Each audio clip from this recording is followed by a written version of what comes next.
Thank God for the musicians and brothers and sisters in Christ. Amen. We're here today to give us encouragement. We brought some snacks for you after the service, and we have some clothes over there too for you. Amen. Hallelujah. If you have your Bible, I want you to turn to Matthew chapter 27. Let's go talk a little bit about Easter. Since Easter's tomorrow, that might be a good topic. That's the thing. Amen. Hallelujah. Matthew chapter 27.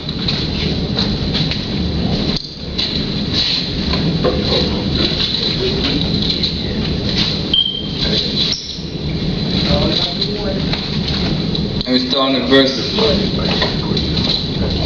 35. Amen. Amen. Hallelujah. Matthew chapter 27, start at verse 35.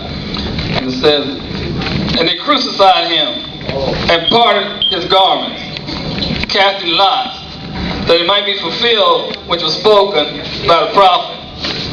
They parted my garments among them, and upon my vesture did they cast lots.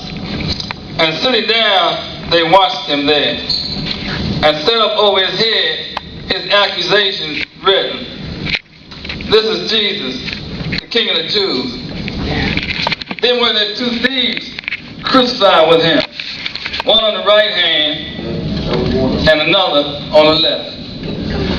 And they that passed by reviled him, wagging their heads, and saying, Thou that destroyest the temple and buildest it in 3 days, save thyself. If thou be the Son of God, come down from the cross. Likewise also the chief priests, mocking him, what the scribes and elders said, He saved others, himself he cannot save. If he be the King of Israel, let him now come down from the cross, and we will believe him. He trusted in God, let him deliver him now, if he will have him. For he said, I am the Son of God. The thieves also which were crucified with him cast the same in his teeth. Now from the 6th hour there was darkness over all the land, unto the 9th hour. And about the 9th hour Jesus cried with a loud voice, saying, Eli, Eli, lama sabachthani. That is to say, my God, why hast thou forsaken me? Some of them that stood there, when they heard that, said, This man calls Elias.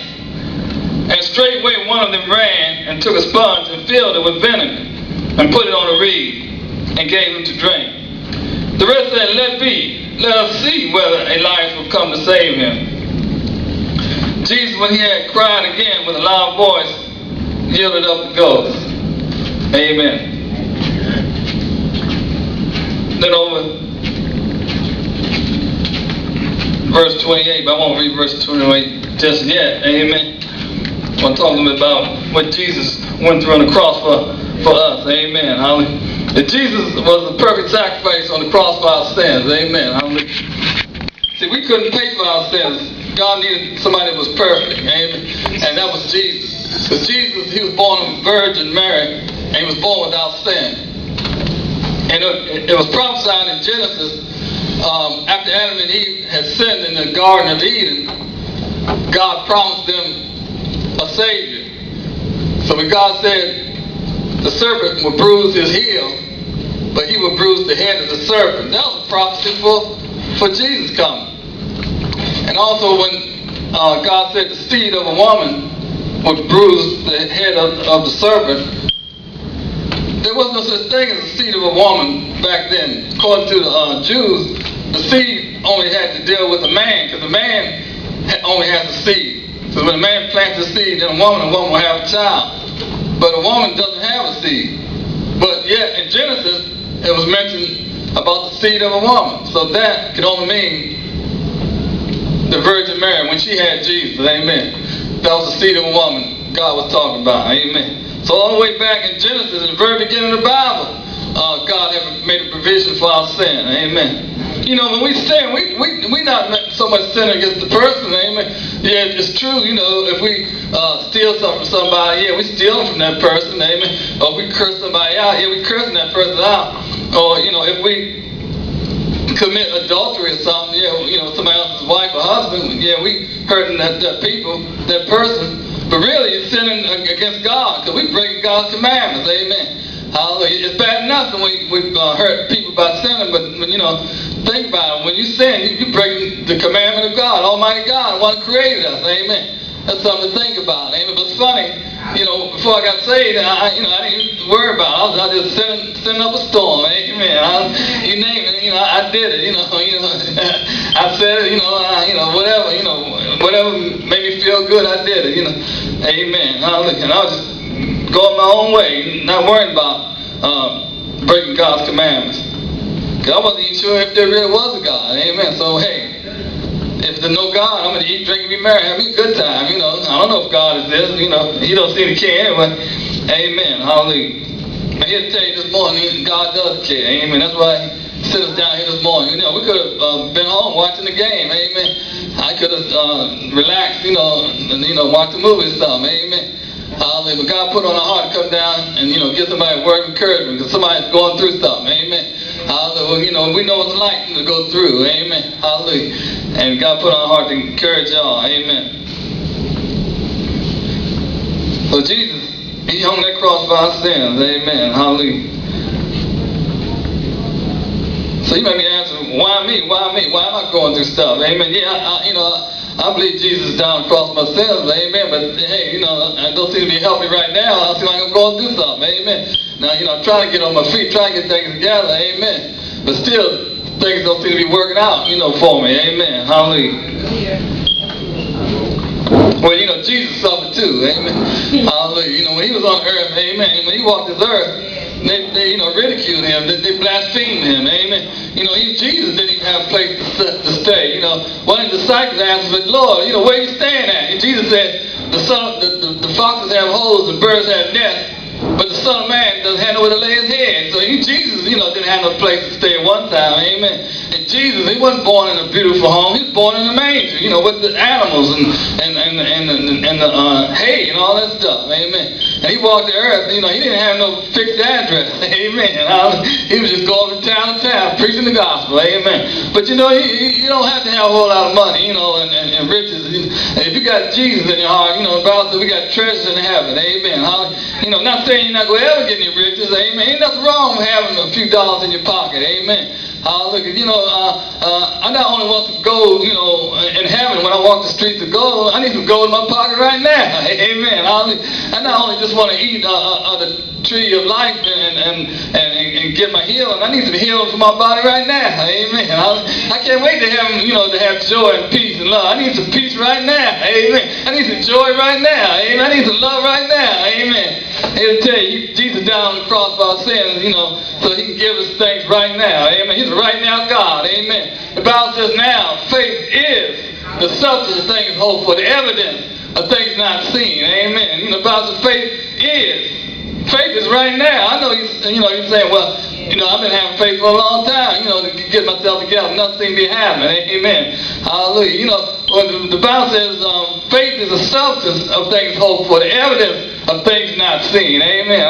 So you got to have the faith, amen, before it's manifested. Amen. The Bible says if you have faith as a grain of mustard seed, and speak to that mountain, be thou removed and cast into the sea, and it shall be done. The Bible says all things are possible if we only believe. Amen. The only problem is, God ain't working on our timetable. Amen. We tell God, hurry up. I want to hurry up and get this job. Amen. I got to hurry up. I want to move out this place and get me a nice place to stay. Amen. God knows what you need. God can provide, but we got to go on His timetable. Amen. Sometimes God got to work some things out of our personality. Sometimes we got some old bad habits we got to get rid of. Amen. Sometimes we got to learn how to treat people. Amen. Sometimes we have to learn how to obey God's commandments. Amen. Sometimes we got to stop being so selfish. Amen. Hallelujah. I can't give you all the answers. I don't know why we got to go through stuff. Amen. Hallelujah.